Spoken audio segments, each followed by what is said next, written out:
بسم اللہ الرحمن الرحیم۔ معزز و محترم حاضرین و سامعین، اللہ رب العزت کے فضل و کرم سے دوسری شب کی نماز تراویح ادا کرنے کا شرف و اعزاز ہم کو حاصل ہو چکا ہے۔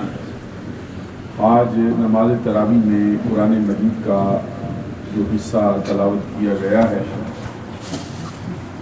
وہ دو صورتوں پر مشتمل ہے۔ سب سے پہلے قرآن مجید کی سب سے بڑی سورہ مبارکہ، اس کا نام سورۃ البقرہ ہے، اس کے آخری 19 رکوعوں کی تلاوت کی گئی ہے جو قریب 110 آیات پر مشتمل ہے۔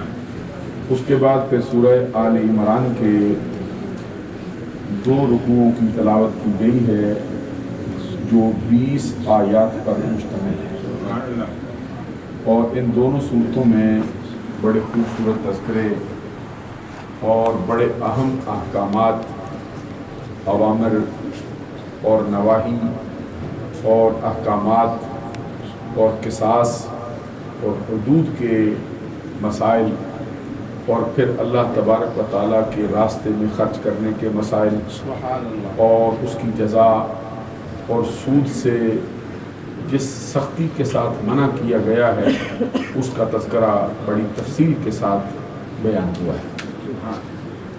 آج ہماری پڑھی جانے والی منزل میں جن انبیاء کرام کے تذکرے خاص طور پہ آئے ہیں ان میں سب سے پہلے حضرت داؤد علیہ السلام کا تذکرہ شامل کیا گیا، جو اس زمانے کے بادشاہ حضرت طالوت کی سربراہی میں آپ نے جو جنگ لڑی ہے اور جالوت کو قتل کیا ہے اس کا تذکرہ آیا ہے۔ فقتل داؤد جالوت، حضرت داؤد علیہ السلام نے جالوت کو قتل کیا ہے۔ اس کا تفصیلی واقعہ انشاءاللہ العزیز کل ظہر کی نماز کے بعد جو ہمارا درس قرآن ہوتا ہے اس میں پیش کیا جائے گا۔ اس کے بعد پھر تلک الرسل فضلنا بعضهم علی بعض منهم من کلم اللہ ورفع بعضهم درجات وآتینا عیسی ابن مریم البینات وأیدناہ بروح القدس۔ یہاں پر اللہ تبارک و تعالیٰ نے اپنے رسولوں کا تذکرہ فرمایا ہے، اور یہ فرمایا ہے کہ ہم نے بعض کو بعض پر فضیلت عطا فرمائی، اور پھر یہ بھی تذکرہ کیا ہے کہ ان میں سے بعض وہ ہیں جن کے ساتھ اللہ نے کلام فرمایا ہے، اور بعض وہ ہیں جن کو اللہ تبارک و تعالیٰ نے درجوں بلندی عطا فرمائی ہے، اور عیسیٰ کے بیٹے مریم کو ہم نے بہت سی نشانیاں عطا فرمائی۔ یہاں پر اس کا تذکرہ کیا گیا ہے، اور جن سے اللہ نے کلام کیا ہے ان سے مراد حضرت موسیٰ کلیم اللہ علیہ السلام، اور جن کو درجوں بلندی عطا فرمائی ہے کہ سارے رسولوں کا سردار فرمائے وہ ہمارے آقا محمد۔ پھر آپ نے اس کے اندر حضرت ابراہیم علیہ السلام کا تذکرہ بڑی تفصیلی 2 مقام پر آیا ہے۔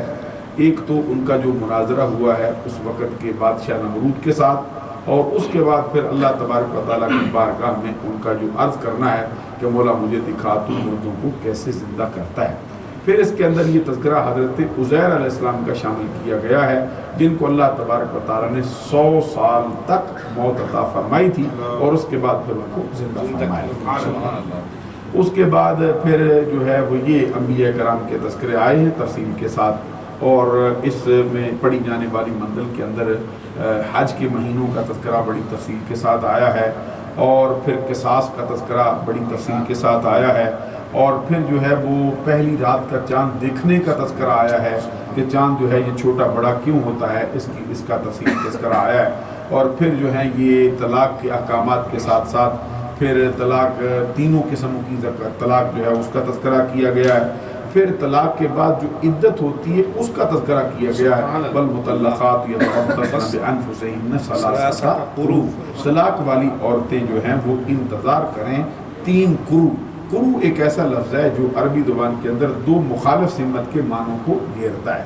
یہ بعض کے ہاں قروء کا معنی جو ہے وہ ایام مخصوصہ ہے، یعنی جن دنوں میں ہماری مائیں بہنیں بیٹیاں اپنی نسوانی ضرورت کی بنیاد پر نماز روزہ نہیں کر سکتی ہیں، بعض کے نزدیک قروء اس کو کہا جاتا ہے، اور بعض وہ ہیں جن کے نزدیک ایام طہر کو قروء کہا جاتا ہے۔ طہر ان ایام کو کہتے ہیں جو دو مخصوص ایام کے درمیان پاکیزگی کی مدت ہوتی ہے، اس کو طہر کہا جاتا ہے۔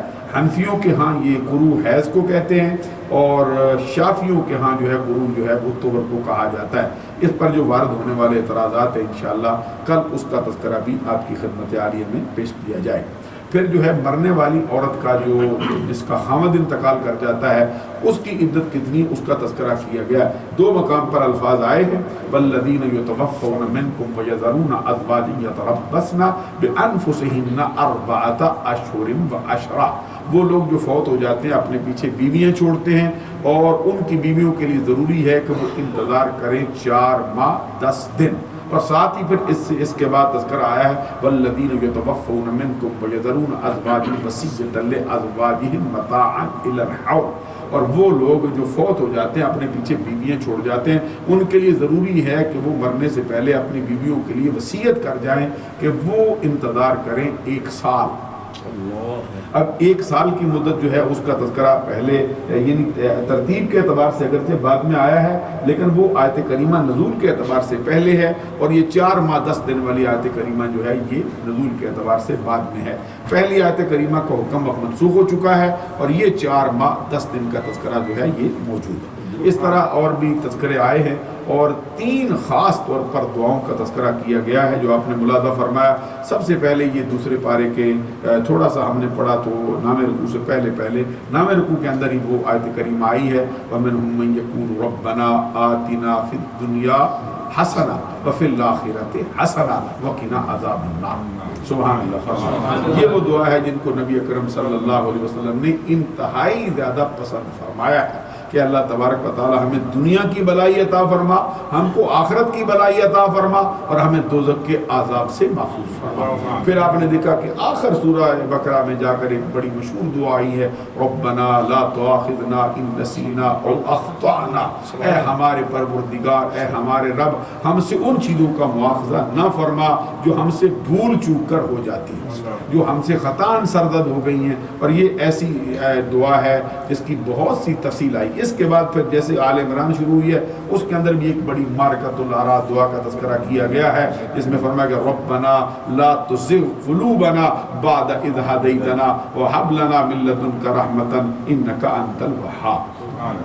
اس کا بھی تفصیلی تذکرہ ہم احکام درس کے قرآن میں جو ظہر کی نماز کے بعد ہوتا ہے اس میں عرض کریں گے۔ اور پھر آپ نے دیکھا کہ قرآن مجید کی ایک ایسی آیہ کریمہ ہے جس کو قرآن مجید کی عظیم ترین آیہ کریمہ کہا جاتا ہے، جس کے بہت سے فوائد ہیں، جس کو وظیفوں کے اندر بھی پڑھا جاتا ہے، اور جس کے پڑھنے سے شیطان جو ہے وہ بھاگ جاتا ہے، اور جس جگہ پر پڑھی جائے شیطان وہاں پر تسلط نہیں کر سکتا، بلکہ چور بھی وہاں پر تسلط نہیں کر سکتا۔ وہ مشہور و معروف آیت کریمہ آیت الکرسی، سبحان اللہ فرمائیے۔ اس کے بعد پھر ایک ایسی آیت کریمہ بھی پڑھی گئی جو پورے قرآن کی 6666 آیات میں سب سے بڑی آیت کریمہ، آپ نے دیکھا یہاں پر اس کو لٹایا گیا اور پھر اس کو پڑھا گیا یا ایھا الذین آمنوا اذا تداینتم بدین الی اجل مسمى فاکتبوه ولیکتب بینکم کاتب بالعدل، آخر تک یہ پڑھی گئی۔ یہ سب سے بڑی آیت کریمہ ہے، اور اتفاق ایسا ہے کہ یہ سب سے بڑی سورہ مبارکہ کے اندر سب سے بڑی آیت کریمہ بھی رکھی گئی۔ اس کے بعد پھر اگلی سورہ آل عمران جو ہے اس کی 20 آیات پڑھی گئی ہیں، اس کے اندر بھی بڑی مارکۃ الارا باس ہے۔ انشاءاللہ العزیز کل کے درس میں اگر آپ کو یہ توفیق ہو آپ تشریف لائیں گے تو اس میں بہت کچھ سننے کے لیے آپ کو ملے گا۔ یہ چند ایک سوالات ہیں، اس کا جائزہ پیش کیا جاتا ہے۔ ایک مرتبہ درود و سلام پڑھیں۔ یا رسول اللہ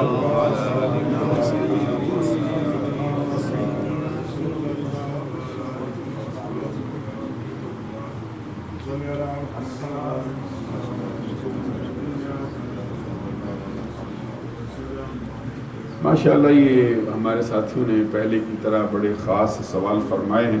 ایک تو یہ لکھا ہے کہ جو روح انسان کے جسم سے نکلتی ہے کیا اس کے نکلتے وقت بندے کو تکلیف ہوتی ہے یا نہیں؟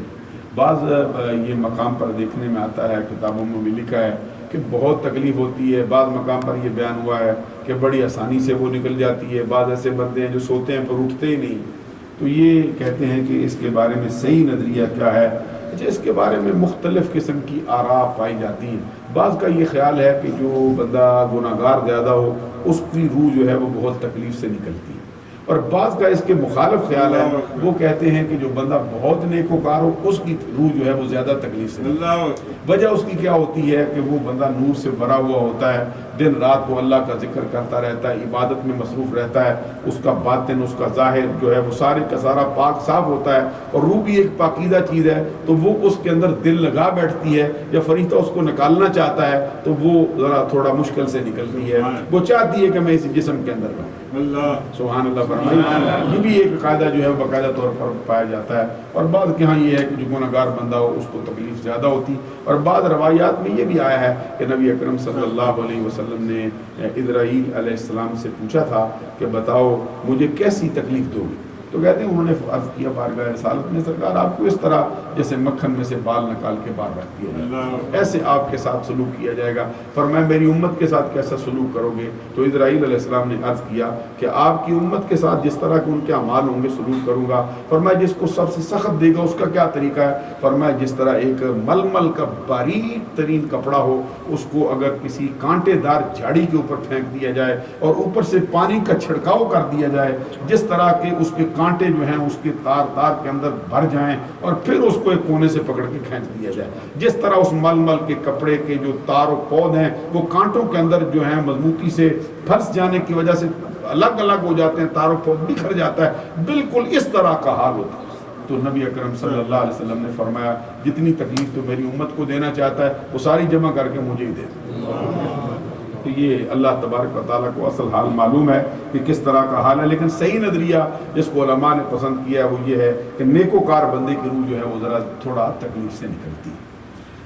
اگلا سوال یہ کیا گیا ہے کہ نفل استخارہ کرنے کا صحیح طریقہ کیا ہے؟ رات کو کرنا پڑتا ہے، وضو کی حالت میں سونا ضروری؟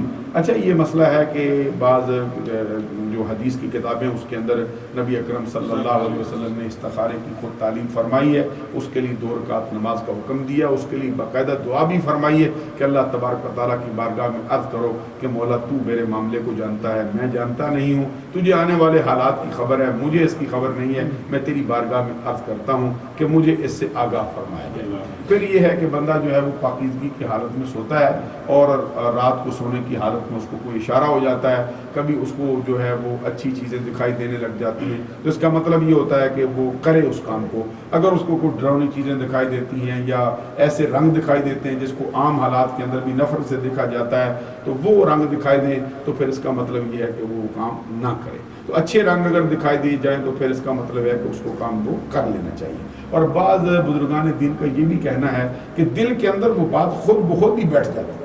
یہ بھی استخارے کی ایک شکل ہوتی ہے کہ بندے کے دل میں وہ بات جم جاتی ہے، ایک کو وہ چھوڑ دیتا ہے اور دوسری پر جو ہے وہ عمل پیرا ہونا شروع کر دیتا ہے. کہتے ہیں بعض لوگوں نے یہ کہا، ٹی وی پر پروگرام بھی آئے ہیں کہ استخارہ جو ہے وہ قرآن مجید سے بھی ہوتا ہے. تو یہ بعض کتابوں کے اندر مختلف قسم کے جو استخارے ہیں وہ لکھے گئے ہیں، تو اگر اس کے اندر کوئی شرکیہ معاملہ نہ پایا جاتا ہو یا اس طرح کی کوئی بات نہ پائی جاتی ہو جو اسلام سے ٹکراتی ہے تو اس طرح کے استخارے جو ہیں وہ جائز ہیں. اللہ تبارک و تعالی ہمارا حامی و ناصر ہو. اب اگر آپ کوئی سوال کرنا چاہیں تو سوال کر کے اس کا جواب لے سکیں. صاحب یہ جو نماز کا طریقہ جو اب ہم پڑھتے ہیں، اس سے پہلے جتنے طریقے ہیں کیا وہ منسوخ ہو چکے ہیں؟ یا اگر ہم کسی ایسے مسئلے کے پیچھے نماز پڑھیں جو ڈفرینٹ طریقے سے پڑھتا ہو تو کیا ہماری نماز ہو جاتی ہے؟ ماشاءاللہ بہت ہی اچھا سوال فرمایا. کہتے ہیں جو ہم جس طریقے سے نماز پڑھتے ہیں، یعنی ایک رفع یدین ہم ایک مرتبہ کرتے ہیں پھر دوبارہ نہیں کرتے، تو یہ بڑی مشہور و معروف حدیث ہے جامع ترمذی کے اندر. نبی اکرم صلی اللہ علیہ وسلم کے بڑے عظیم الشان اور بڑے پیارے صحابی ہیں جن کو خلفائے راشدین کے بعد سب سے اونچا مرتبہ میدان فقاہت میں حاصل ہے، اور ان کا حال یہ ہے کہ ان کا بچپن سے لے کر بڑھاپے تک سارا زمانہ سرکار کے ساتھ ہی گزرا ہے. انہوں نے سرکار کا مدنی دور بھی دیکھا ہے، انہوں نے سرکار کا مکی دور بھی دیکھا ہے، اور یہاں تک کہ حضرت ابو موسیٰ اشعری رضی اللہ تعالی عنہ فرماتے ہیں ان کا حال یہ تھا کہ ہم آغاز میں جب ہم نے اسلام قبول کیا تو ہم یہ سمجھتے تھے کہ یہ بھی سرکار کے گھر کے ہی کوئی بندے ہیں، یہ اہل بیت کے کوئی فرد ہے. ہم یہ سمجھتے، بعد میں پتہ چلا کہ سرکار دو جہاں صلی اللہ علیہ وسلم کے ساتھ ان کا قربت کا تعلق بہت گہرا ہے لیکن ظاہری طور پر کوئی رشتہ نہیں ہے. تو یہ حضرت عبداللہ بن مسعود رضی اللہ تعالی عنہ. حضرت عبداللہ بن مسعود رضی اللہ تعالیٰ عنہ صحابہ کرام کی جماعت کے سامنے جلوہ گر ہوئے اور ان کو مخاطب کر کے فرمایا اللہ اصلی بکم صلاۃ رسول اللہ صلی اللہ علیہ وسلم، اے صحابیو اللہ تبارک و تعالیٰ کے پیارے نبی صلی اللہ علیہ وسلم کے چاہنے والوں، کیا میں تمہیں نبی اکرم صلی اللہ علیہ وسلم کی سی نماز پڑھ کے نہ دکھاؤں کہ کیسے سرکار پڑھتے؟ تو تمام صحابہ کرام نے کہا سرکار پڑھ کے سنائیے کیسے پڑھتے تھے؟ کہتے فصلی فلم یرفع یدیہ الا فی التکبیرۃ الاولی، انہوں نے پھر نماز جو ہے وہ ادا فرمائی تمام صحابہ کرام کے سامنے، اور پوری نماز کے اندر کسی مقام پر رفع یدین نہیں کیا، مگر آغاز کے وقت تکبیر تحریمہ میں انہوں نے جو ہے وہ رفع یدین فرمایا۔ اگر ان کا یہ طریقہ درست نہ ہوتا تو کوئی صحابی بول پڑتا، کوئی کہنا شروع کر دیتا کہ جناب یہ طریقہ صحیح نہیں، اور صحیح بات یہ ہے کہ تمام طریقے منسوخ ہو چکے ہیں۔ نبی اکرم صلی اللہ علیہ وسلم کی نماز کا جو طریقہ اہل سنت کے ہاں حنفیوں میں رائج ہے، یہی طریقہ جو ہے یہ ناسخ ہے، بقیہ طریقے جو ہے ان کا نسخ ہو چکا ہے۔ اور رہ گئی یہ بات کہ کسی بد عقیدہ بندے کے پیچھے نماز پڑھی جائے، تو آپ کو معلوم ہے کہ بد عقیدہ تو بہت بڑی بری بات ہے۔ کوئی کسی چھوٹا سا عیب بھی ہو تو اس کے ساتھ بندہ دوستی لگانا پسند نہیں کرتا، اس کو اپنی امامت کے لائق کیسے سمجھ سکتا؟ تو اس سے ہمیشہ پرہیز کرنا چاہیے۔ بات اور بھی بہت سے فقہی مسائل ہیں، ان کے پیچھے نماز ادا نہیں ہوتی۔ اور کوئی سوال وہ کر سکتے ہیں؟ سبحان ربک رب العزت عما یصفون وسلام علی المرسلین والحمد للہ رب العالمین۔ الہی ہمارے درس قرآن کو، ہماری نماز تراویح کو، نماز عشاء کو، نماز وتر کو اپنی بارگاہ میں قبول فرما، اس میں پڑھے جانے والے قرآن کو اپنی بارگاہ میں قبول فرما، ہماری خطائیں معاف فرما۔ الہی رمضان المبارک کی ہر رات میں تو اپنے پیارے نبی صلی اللہ علیہ وسلم کی امت کے جن افراد کو دوزخ سے آزادی عطا کر کے جنت میں داخلہ عطا کرتا ہے، الہی ہمیں بھی ان میں شامل فرما۔ الہی روزوں کے بدلے میں تو جو گناہوں پر معافی کا قلم پھیرتا ہے، اپنی عطا سے، اپنے کرم سے ہمارے گناہوں پر بھی معافی کا قلم عطا فرما۔ الہی ہماری بخشش فرما، ہمارے والدین کی بخشش فرما، پوری امت محمدیہ پہ اپنا رحم و کرم فرما۔ وصلی اللہ علی حبیبی محمد و آلہ و اصحابہ اجمعین برحمتک یا رب۔